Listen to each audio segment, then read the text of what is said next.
Good evening. Good evening.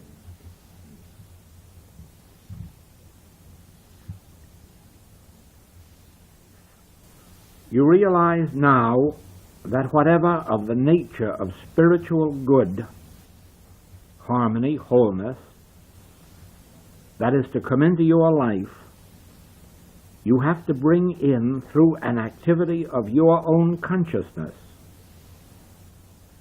You know now the meaning of, ye shall know the truth, and the truth shall make you free, and that you cannot bypass that statement of Scripture. It is ye that shall know the truth, and ye shall know some very specific truth. There is quite a disagreement at the present time on this subject of freedom of choice, as to whether or not you can know the truth or know more of it than you are now knowing, whether you can be more diligent, more faithful, more specific. And according to the infinite way, it is not possible for you to be other than you are. And if it is your nature to spend 15 or 20 minutes a day with truth, there's not much you can do about it, even to increase it for your own good. Even though you know that if you could increase it to 2 hours a day, it would change your whole life. Yet you do not have the capacity to increase that. And for that reason, you are doomed to just whatever measure of spiritual good you can assimilate through whatever amount of devotion to truth you are giving. This is unfortunate because there isn't any one of us that would not rejoice if we could be wholly spiritually free. If we could live and move and have our being in God. If we would remain untouched by material law, mental law, the universal beliefs. And yet, until something is awakened in us that compels us to go further and deeper, we are victims of inertia. And the great question is there any way to overcome this inertia that prevents us from giving ourselves wholeheartedly to the spiritual way of life? And the answer is that there is only one way. And that is to recognize that it is inertia that is holding one back. It is inertia that is claiming us. And usually with that recognition, we are enabled to break through. Because up until that moment, we do not know what it is that is keeping us back, letting us read 1 hour a day when we know right well that 3 or 4 or 5 hours would do something to awaken us, or listen to truth for an hour or two instead of idling away that time. Unless our recognition that it is only inertia that is holding us, unless that recognition changes it for us, we are just going to go along in the mode in which we are going until something or other awakens us. And this is sad because it has a sad connotation for the world. It means that because the world, which would love to be free, which would love to be enjoying freedom, which would love to be free of all of the limitations with which we are now surrounded humanly through the new forms of government. While many, I'm sure, would like to know something of the freedom that was enjoyed in the earlier part of this century,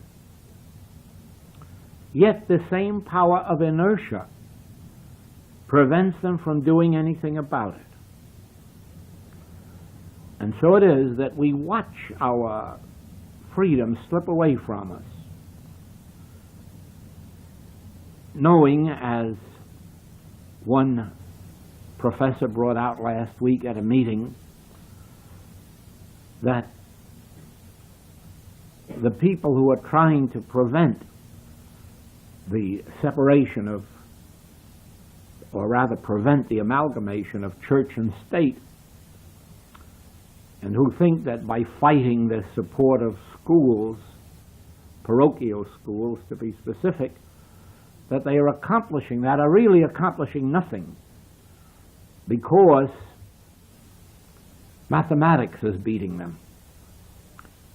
It will not be long until there be a mathematical supremacy of the Roman Catholic members in the United States, and that alone will entitle them to the schools and to the government support and to everything else that they may wish. And inertia alone prevents the right solution, which is by no means a human one.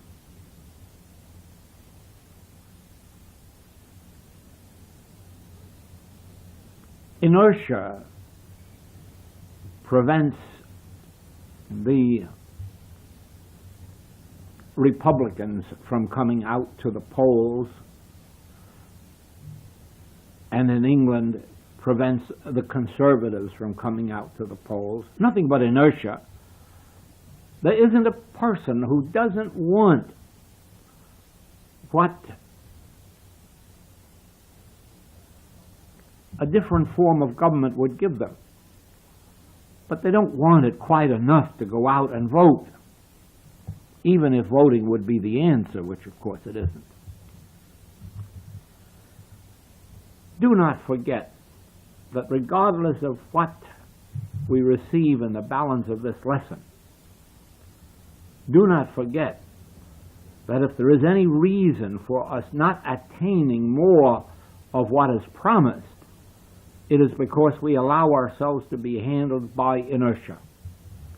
The promises will be fulfilled in proportion as we can fulfill the terms. God is individual consciousness. This means that God is your consciousness and mine. God is the consciousness of the individual you and of the individual me. God is the consciousness of all beings. Looking at the human scene, you would never believe this, because it is so impossible to believe that God consciousness can be aware of all of the sins and the diseases, lacks, limitations, wars, panics, depressions that are always on the face of the earth. You have yourself wondered why, if there is a God, there can be so much of discord in the world, and yet the answer has always been known. In these old religious orders and fraternal orders, it has always been known how to bring harmony into individual experience, and here and there in the scriptures of the world we have been told, if we were not told the full truth, we were told near enough to it, so that we could have encompassed the balance ourselves. Even when we were told the truth, we were not told how to make truth available or tangible in our experience. And this necessarily is an individual experience. And now we are going back to these ancient wisdoms and revealing what the ancients knew that made their lives harmonious, fruitful, even though they did so little for the people of their day, regardless of which age we speak of. And of course, how little we are doing for our generation. And for the same reason, the immediate lack of receptivity and the power of inertia that keeps this world from making the effort necessary. The very first and most important truth of all is that every bit of good has to come forth from your own consciousness. Those who do not receive this truth always believe that they could pray to a God, and under certain circumstances that God would answer the prayer and give the one who prayed that for which they were praying. Of course, there never was a syllable of truth in that entire teaching, regardless of when it was taught, where, or by whom.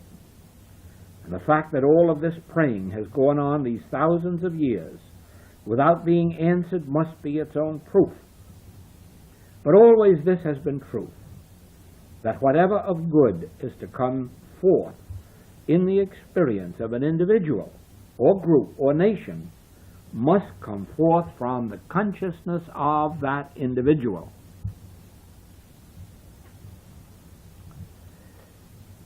Now this sets aside the masses from the masters.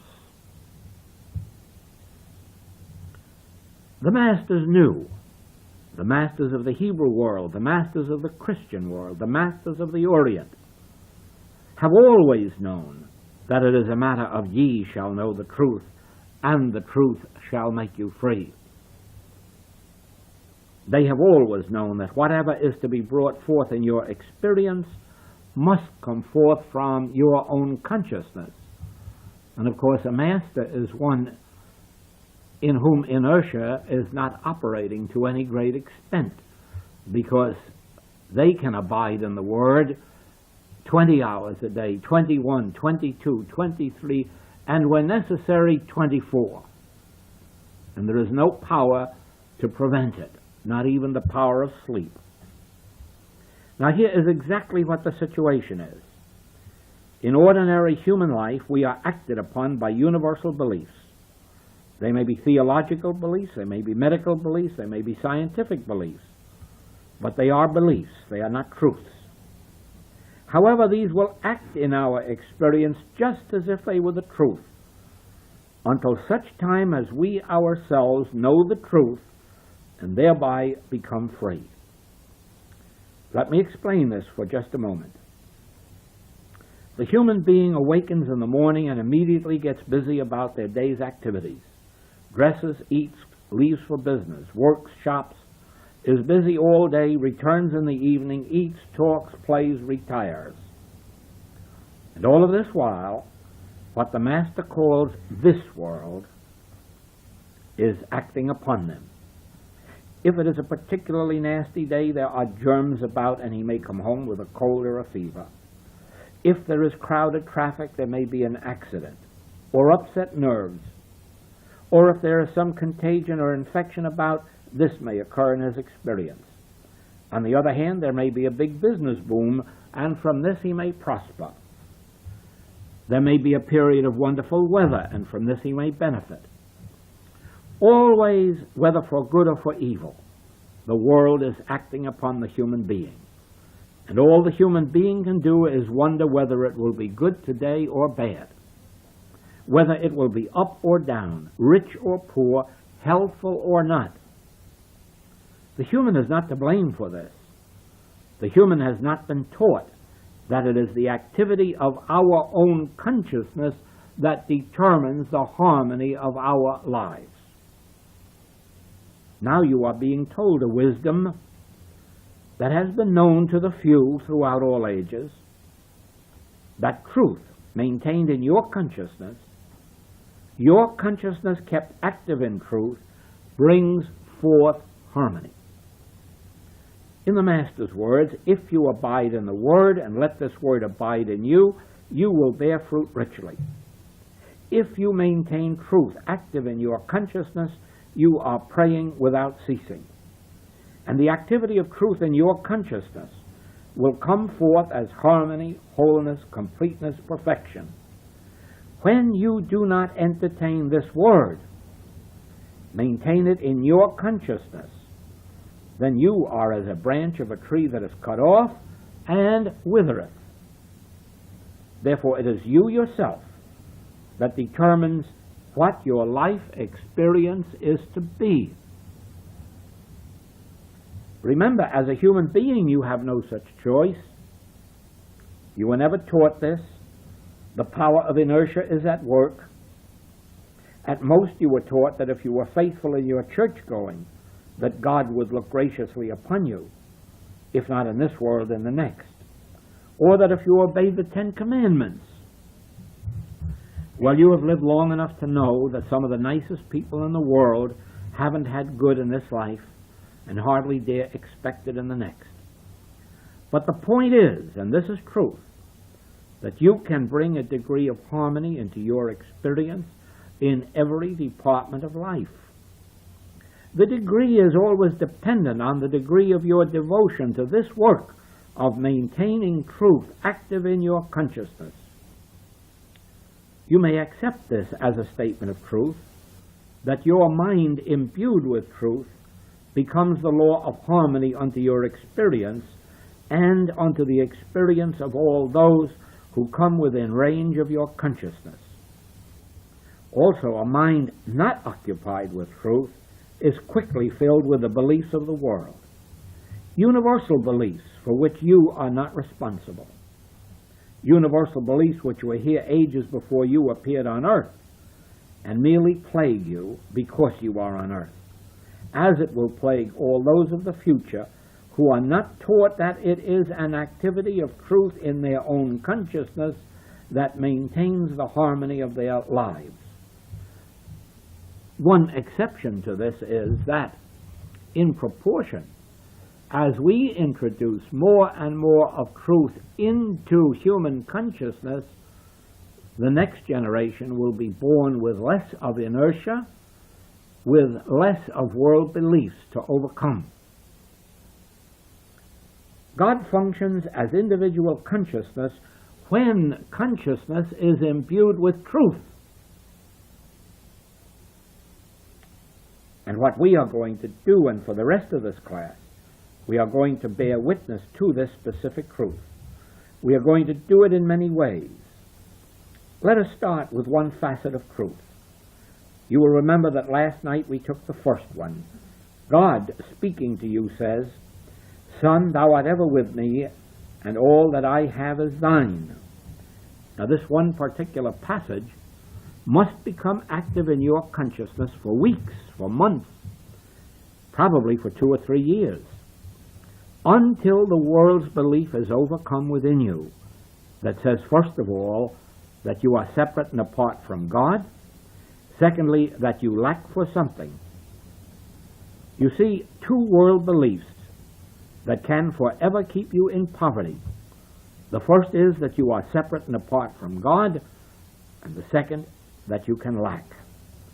Now just think, "Son, thou art ever with me," is a complete contradiction to the world belief that you have become separated from God and are perhaps trying to find your way back, or that perhaps some sin of omission or commission has separated you from God and you cannot find your way back, or that you have not been active in religious or spiritual work and that you have become separated from God.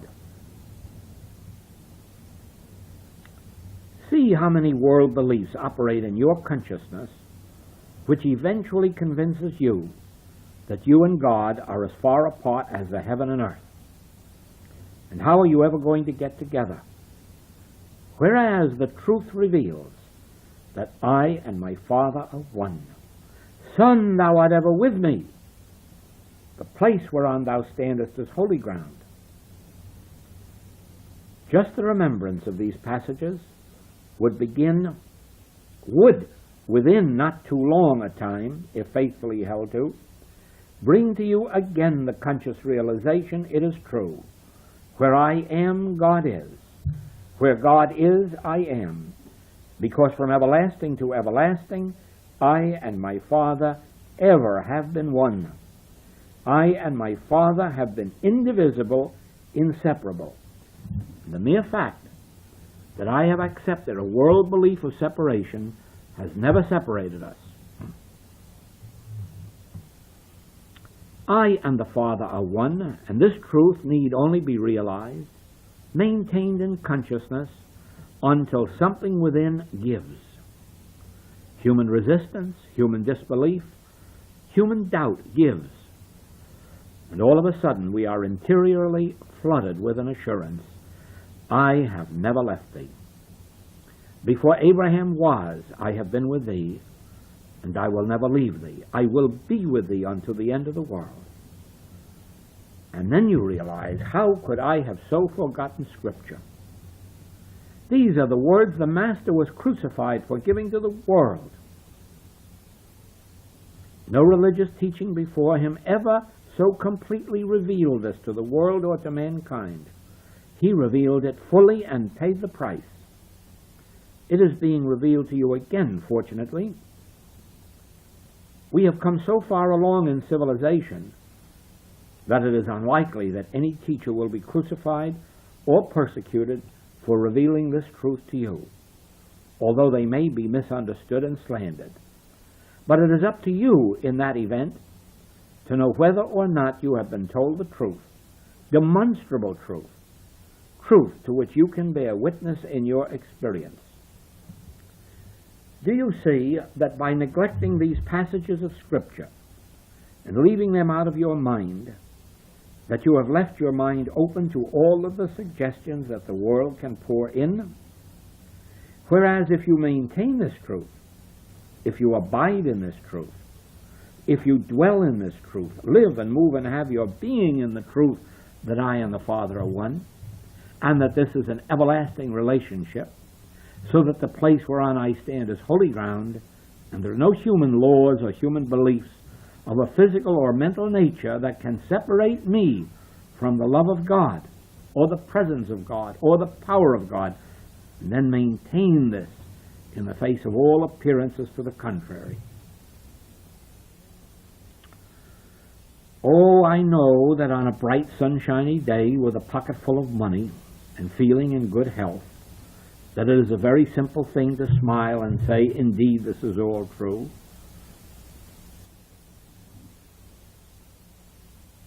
The way is straight and narrow, and still there be few that enter, because this truth must be held to in spite of appearances to the contrary. When the storm was raging at sea, the Master had to look right at his disciples and wonder at their lack of faith. When there seemed to be multitudes to be fed and no food, he must have wondered at his disciples. In every illustration of healing, it must have been clear that he was revealing that right where you are, God is. What did hinder you? Pick up your bed and walk. As you maintain this truth, you will go on to the next. Son, thou art ever with me, and all that I have is thine. Well now, here is the answer to lack and limitation of any nature, every nature, physical, mental, moral, financial. This is the answer. All that I have is thine. Where is this I that has this allness that is mine? It is closer to you than breathing and nearer than hands and feet. And every time that you say I, that is the I that has this allness that is yours for the accepting. Every time you realize I will never forsake me, I will never leave me, I will be with me unto the end of the world, you are declaring that here where I am, God is.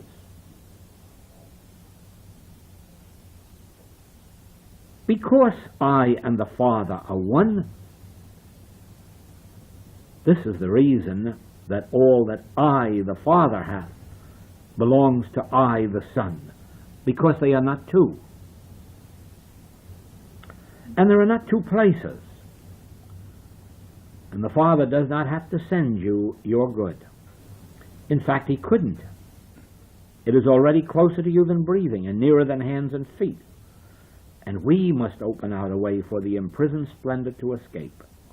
We must acknowledge that I and the Father are one, that the Father has never left me, that the Father will never leave me, because of oneness.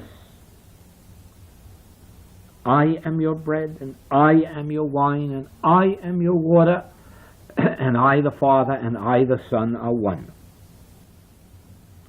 You can never be separated from food or clothing or housing or companionship or infinite good as long as your consciousness is active in maintaining this truth.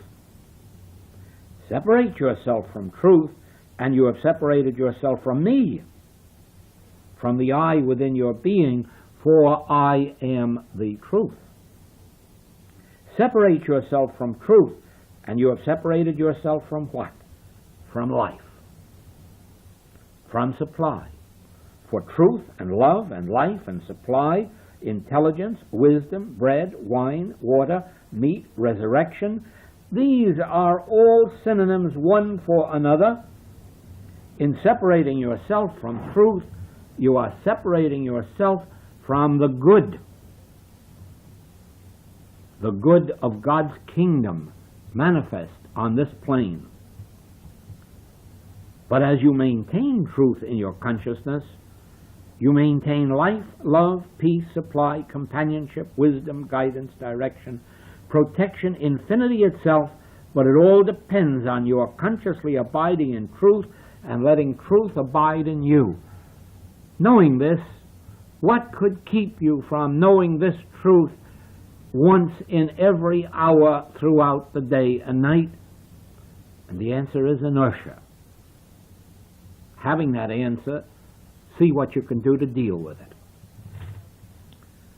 All right, let us go on from there, still in the realm of truth. Since law plays such a big part in our lives, let us take the subject of law. We have many kinds of law: material laws, mental laws, legal laws, economic laws, karmic laws. Are these laws only in the absence of truth do these operate as law? They are actually universal beliefs. In the presence of truth, none of these can operate. Why? God is the only lawgiver. Therefore, the only law that is must emanate from God. Now let me tell you the secret of secrets, how you can know if a law is of God. If a law can be evil and good, or if it can produce good and evil, it is not of God and it is not a law. Why? Because God is infinite good, and in Him there is no evil, and there are no pairs of opposites. Evil can never come forth from God, for God is eternal life, and if any evil came forth from God, it would destroy that life. Therefore it would destroy God, therefore it would destroy all that is. God is too pure to behold iniquity, in Him is no evil whatsoever. Nothing could add that to the consciousness of God that defileth or maketh a lie. Therefore, only that is law which is divine harmony or spiritual good. Well, legal law can be good and it can be bad. Material law can be used for good and it can be used for evil. Mental law can be used for good and it can be used for evil. Any kind of law that you can think of, with the exception of spiritual law, has the potentialities of either good or of evil, of both good and evil. Therefore, none of these can be law. Only the law of God is law, and the law of God is life eternal, life immortal, life harmonious, infinite abundance, like counting the blades of grass out on the lawn, or the leaves on the tree, the flowers in the park, the fish in the sea, the birds in the air, the stars in the sky. This is the nature of God's law, infinite abundance. Any less for man than for the animal world, or for the fish world, or the bird world. At every point of your human existence, you are being faced with law, and just as often as not, a law proclaiming evil as a law proclaiming good. It is up to you to consciously know that only the law of God is law, that only spiritual law is law, that only spiritual law is power. And therefore, there is no power in material law, mental law, hereditary law, or any other law that you can think of. If it has the possibility of good and evil, it is not of God.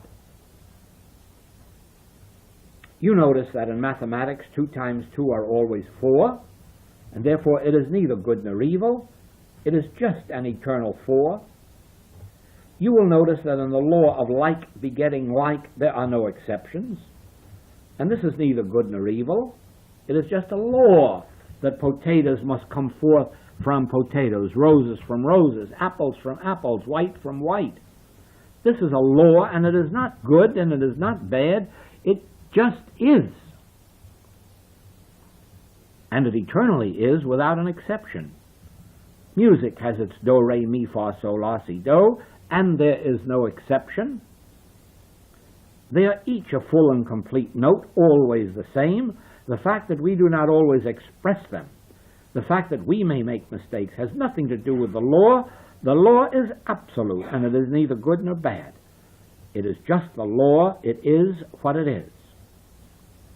So you see that as you turn to any phase of law that is claiming to operate in your consciousness, a law of sin, a law of false appetite, a law of disease, a law of age, any age, whether it is 13, 16, 40, 50, or 90, if it is a law of age, it isn't a law. It is just one of these world beliefs operating mesmerically in the consciousness of an individual who is not abiding in the truth. And the truth is, God is the only lawgiver, and the only law is spiritual. Therefore, spiritual law must be the only presence, the only power, the only cause, the only reality. Now, it isn't enough to know this truth, even though there are mighty few people in the history of the world who have ever known it, but the intellectual knowing of it isn't sufficient. That is only a step. That is why in the ancient way of teaching, when you went into one of these schools or orders and remained for 6 or 7 years, you heard these principles, these truths repeated over and over, and you had opportunities every day of the week of applying them, meditating upon them, pondering them, here and there proving them, until by the time you had been there 6 or 7 years, if you were faithful in the work, you had attained such a consciousness of this truth that your life was showing it forth. And then you too went forth and became a teacher, revelator, worker in the spiritual vineyard. Today we do not have these schools on earth, and we have to substitute that which we have. We have something these days that we didn't have in those days, which I believe is much more powerful than what they had. Because while there is a tremendous amount of good in being with one's teacher constantly for 6 or 7 years, there is also a lot of evil that goes with it. Because in any institution, and all these schools or orders were institutions, where 2 or more are, the human experience takes over in many different ways and has to be overcome. The worst of them is, of course, they're relying on the teacher. So that at the end of 6 or 7 years, one has just developed a confidence in their teacher that before that they may have had in an unknown God. But with what we have today, there is virtually no evil.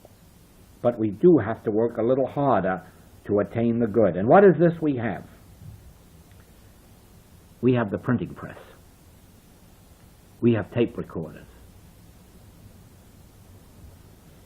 We have books printed within the range of almost everybody's pocketbook anywhere in the world, and printed in many languages. And even some available without money, because public libraries are kept well supplied with books.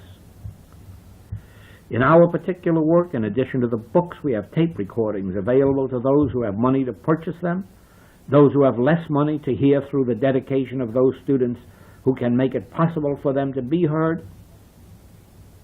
Therefore, we have the spoken word and the written word. We have the spoken word and the written word with which we can fill ourselves morning, noon, and night. And if they had that, they also had the disadvantages of institutional living, which we do not have. Yes, our students, as they advance in understanding and demonstration, do come to me outside of the regular classwork for personal instruction, for further instruction, for higher instruction, but never in any institutional sense. Never in the sense of being with me for long periods of time, because always after a period of this kind, I believe that it is up to the student to work to whatever extent they desire to bring forth their fruitage. So now we have another principle or truth, and that is only spiritual law is law. I wish you could know how many healings are taking place through students just realizing that one truth, that there is no law of disease, that there cannot be a law of disease, or disease would be eternal and immortal. Just in that one realization that it is impossible for disease to have a law, many patients and many students bring forth healings. Well, yes, we live, we have life, we are life. So let us take the subject of life. God is life, but if God is infinite, God must be the only life. Can you really hear what a tremendous statement that is? It means that you and I have no other life than God. We cannot possibly have any life but God life.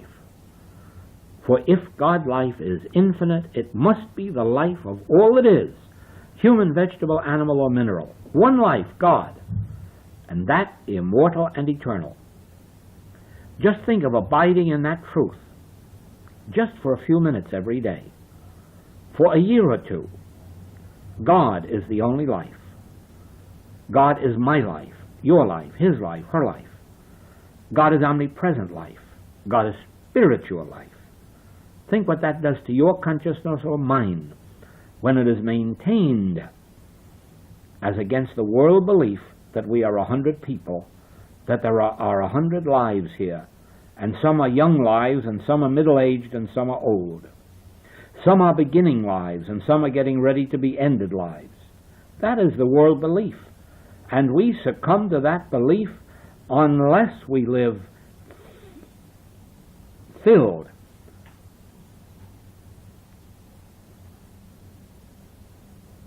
with the consciousness of the truth that God is individual life. God is individual being. God is individual mind, life, soul, spirit, body. All that the Father hath is mine, even a spiritual body. Since I have said to you that there is no use praying to God for anything, that this is a very sad experience of the world for thousands of years, praying, in the sense of expecting something from God or asking something of God, the next question comes in then, if there is no God to go to, why is this not a hopeless approach to life, a fatalistic approach to life? Why does that not mean that we have to take whatever comes along, since there is no God to go to? And the answer to that question is not only the heart and soul of the infinite way. It is the very foundation on which it began. The reason is that evil is not a power. There is no evil power to be subject to. If you know this truth, and evil has no more power than we give it by our consent. Now, you and I do not give power to evil as individuals. This power is given to it by universal belief, but it operates as evil in our lives by our individual acceptance, and we have the power of rejecting it. Let us follow through on this, for you must understand it in order to demonstrate life harmonious through the principles of the infinite way. I am sure that nearly everyone in this room has witnessed the healing, whether in themselves or in someone else, of a cold or grip or flu or measles or scarlet fever or ptomaine poisoning, food poisoning, or an insect bite through metaphysical or spiritual means. I doubt that there can be anyone in this room who hasn't either had such an experience themselves or witnessed it in another. If you have already proven the principle that I have just given you, or witnessed it proven. Because if infection or contagion were a power, how could we ever bring forth a healing? If there were a power of disease and germs, how could this power be destroyed metaphysically or spiritually? Actually, you know that we do not attack germs. We do not do anything to them. We do not put any application on them. We do not medicate them in any way, shape, manner, or form. How, then, is it possible for a flu germ, a pneumonia germ, measles, scarlet fever, or any of these diseases that you have witnessed healed, how could it be possible for them to be healed? And the answer is it would not be possible. It would not be possible because the means of healing is this: the practitioner being quiet within and pondering truth, whether they give a long treatment or a short treatment. They must eventually come to this fact, which they have learned in their studies and probably demonstrated: God is the only power. Since God is infinite, God is good, therefore the only power must be good. Then there isn't any power in infection or contagion. There isn't, there cannot be. Otherwise we would have an infinite God good. Correction, otherwise we would not have the infinite God good. How could we have an infinite God of spirit and a destructive material germ? There would not be room in God's kingdom for this. And so with this realization, an inner stillness takes place. And then an assurance comes, a feeling assuring us that this is the truth, that disease never was power, never could be power, nor anything that caused it. And so with a simple experience like this, you have your first testimony to the fact that evil in and of itself is not power. Although, if your mind is empty of this truth, it will operate as power. Without this truth consciously entertained, we not only suffer these things ourselves, but we have no way of helping others, at least not spiritually. Whereas abiding in this truth, letting this truth abide in us, that God is spirit, that God's being is spiritual, that God's kingdom is spiritual, and the infinite and all, it must be the only power, the only life, the only law. Then if there is any life to a germ, it cannot be destructive. It cannot be harmful, and then the healing proves that this is the truth. But from these smaller things you go up to what are called major diseases, and false appetites, and out-and-out sins. And as your practice continues, as you continue to abide in these truths, you find that one after another of these so-called powers are now being proved to be no power at all.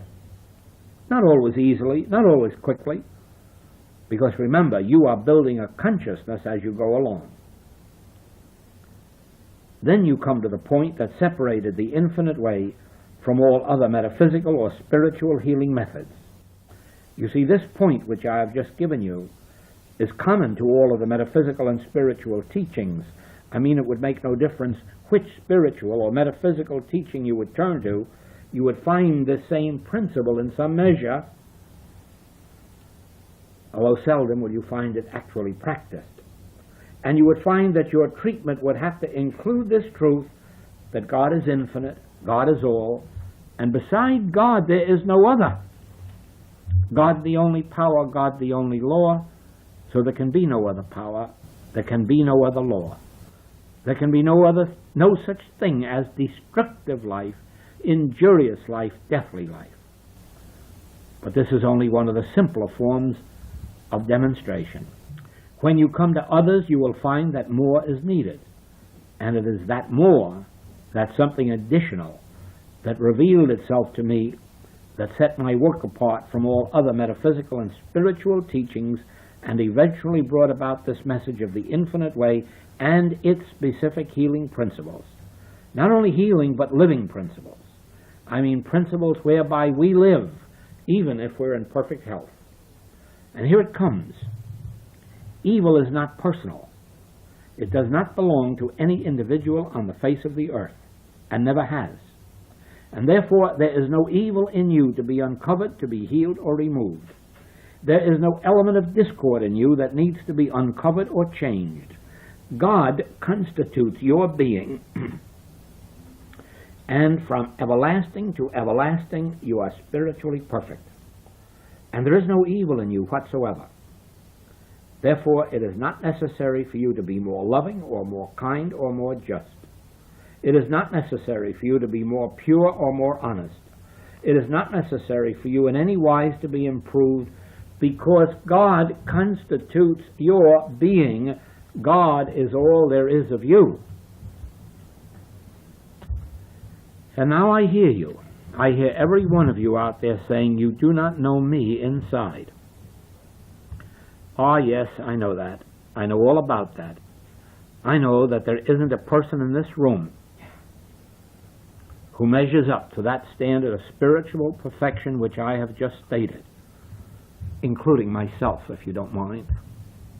But the fault isn't yours or mine, and it isn't you or I who are evil, even in a tiny measure or degree. Yet evil does have a way of finding outlet through us. Oh yes, in the form of sin or disease or lack or limitation or impatience or injustice or unkindness or ingratitude, hate, envy, jealousy. In some way or other, this world finds outlet through us to some degree, and none of us are wholly immune. But that does not change the spiritual principle.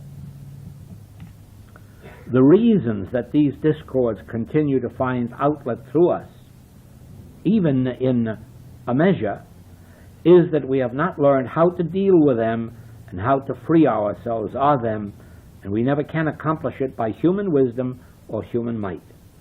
That is why you cannot ever tell a person you ought to be more loving and make them so, or tell them they ought to study more and really expect them to do it. If anything, you are apt to arouse them into wanting to be a little bit more spiteful. You cannot tell a person they ought to be honest. In their heart of hearts, they know it. And if they are not honest, it is because at the moment they do not know how to overcome the particular form of dishonesty that is handling them. There is no use of telling an overly ambitious person you should not be so ambitious. They would not understand your language. In fact, I've had such people say to me that I'm all wrong, because they are just the opposite. I'm sure you have had the experience of pointing out someone's fault to them and having them say, why, it must be in you, because I am just the opposite. Oh yes, we hear that every once in a while. If you see that in me, it must be because it's in you. No, that's not so. All evil has its source in what of old was called the devil. The devil was the embodiment of all evil. The devil was called the one evil, or the evil one, and all evil was in that one, and that one was a tempter. Now that one had no power. Just remember the experience of Jesus being tempted 3 times, and you will see the devil had no power. All that the devil could do was tempt Jesus. The power was within Jesus to accept or reject, and he rejected. And then what happens to the devil and his temptations? They become nothingness. Later, Paul called this devil the carnal mind. And the carnal mind was the source of all evil. But Paul made the carnal mind a power opposed to God, enmity against God, just as religionists have made the devil a power in opposition to God, and always had God and the devil battling each other. And of course the devil always wins. And in the case of Paul, the carnal mind always won. Study his ministry and see how thoroughly the carnal mind whipped him every day of his week and every week of the year until he finally died, still fighting the carnal mind. Now, if you will recognize the revelation that was given to me, you will understand that whether you use the word devil or carnal mind or mortal mind, you are speaking about an impersonal source of evil which has no power, cannot do anything to anyone. Yet, by our conscious or unconscious acceptance, it can manifest through us. And then we blame the devil, that had no opportunity at all to do anything unless we accepted the temptation. In our later metaphysical days, we find the term mortal mind. And probably you've heard it said, I wonder what mortal mind is going to do to me today. Or can you give me a treatment to protect me from mortal mind? But think. Mortal mind isn't a mind. Mortal mind is that devil, that sum total of all evil, the source of all evil, that is completely without power to do anything or be anything. It is not a mind. It is a belief in 2 minds, a belief in 2 powers. We know that God is the infinite intelligence of the universe, so there cannot be another mind. All there can be to carnal mind or mortal mind is a belief in 2 minds. When you no longer believe in 2 minds, what do you have left? God and his kingdom. And the only way that the kingdom of God can come to earth in your experience is when you recognize this principle: there cannot be God and devil as powers, because God is the only power. Therefore the devil must be something denoting no power. There cannot be divine mind and carnal mind. That would be 2 minds, and one of them wouldn't be infinite. Neither would be infinite. It has nothing to do with divine mind and carnal mind. See the divine mind as power, and the carnal mind as the sum total of nothingness, or what the Hebrew prophet called the arm of flesh. And then rest in that word and watch how the enemy destroys itself. This principle, which was revealed to me very early in my work and which made necessary this activity of the infinite way,